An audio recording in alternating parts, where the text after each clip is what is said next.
I'm Staff Sergeant Danielle Lofton, coming to you from the Maryland Air National.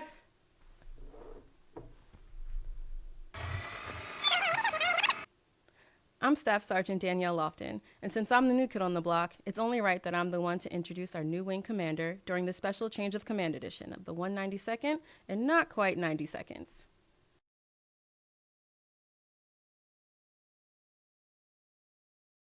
Change of commands are rooted in rich military history, with the oldest recorded ceremonies dating back to the 18th century.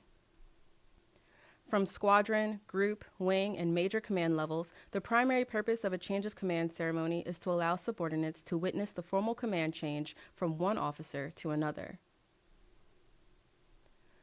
This month, we're focusing on the transfer of authority from Colonel Christopher Batterton to Colonel Brock Lang as the 192nd Wing Commander. The day started in traditional Air Force fashion with Colonel Batterton's Finney flight during the early morning of September 9, 2023. Colonel Batterton is a command pilot with over 2,000 hours in fighter aircraft. He's led multiple missions both in and outside the continental United States and has participated in various deployments to include Operations Iraqi and Enduring Freedom.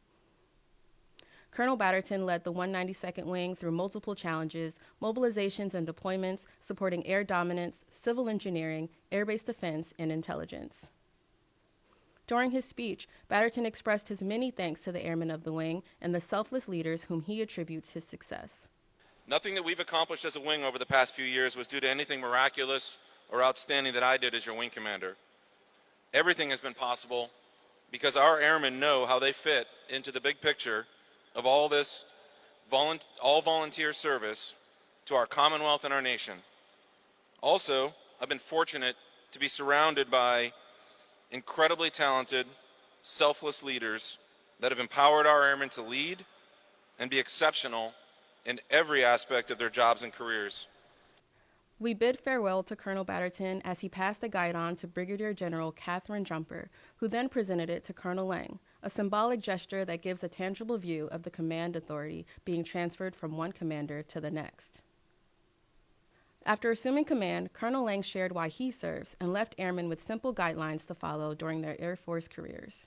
As I was preparing for this day, we were in D.C. a few weeks ago, and we went past the World War II Memorial, and etched on that memorial is a quote from General Marshall. And he said, "We are determined that before the sun sets on this terrible struggle, our flag will be recognized throughout the world as a symbol of freedom on the one hand and an overwhelming force on the other." I've thought about that quote a lot over the last few weeks, and it captures why I serve and the difficult task we face today.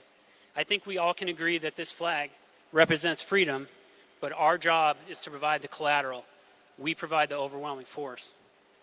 I'm confident that we will be ready if our number is called, but I need to make sure that each one of you shares that confidence, that when you look in the mirror, you know you're ready and your family is ready, because we're going to take the fight wherever we need to take it.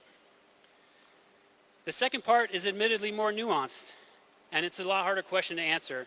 What's next? What can we do better to be more ready? While this task is deadly serious, and I believe it is clear, we set out today, I will leave you with 3 simple guidelines I give Bo anytime he is faced with a challenging task. Work hard, stay focused, and have fun. Let's get to it.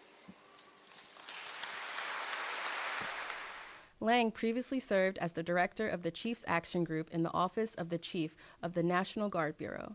Some of his other previous assignments include commander of the 185th Cyberspace Operations Squadron and the 192nd Operations Group.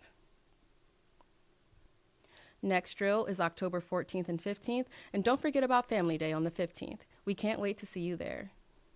Until next time, I'm Staff Sergeant Danielle Lofton, and that was the Change of Command edition of the 192nd in 90 seconds. In case you missed it, August's voice of the Vang was Senior Airman Taylor Webb of the 192nd Operations Support Squadron. Check out the Wing's social media pages to learn more about her. While you're there, check out our post about the Girls in Aviation event held this month at the Aviation Museum in Virginia Beach.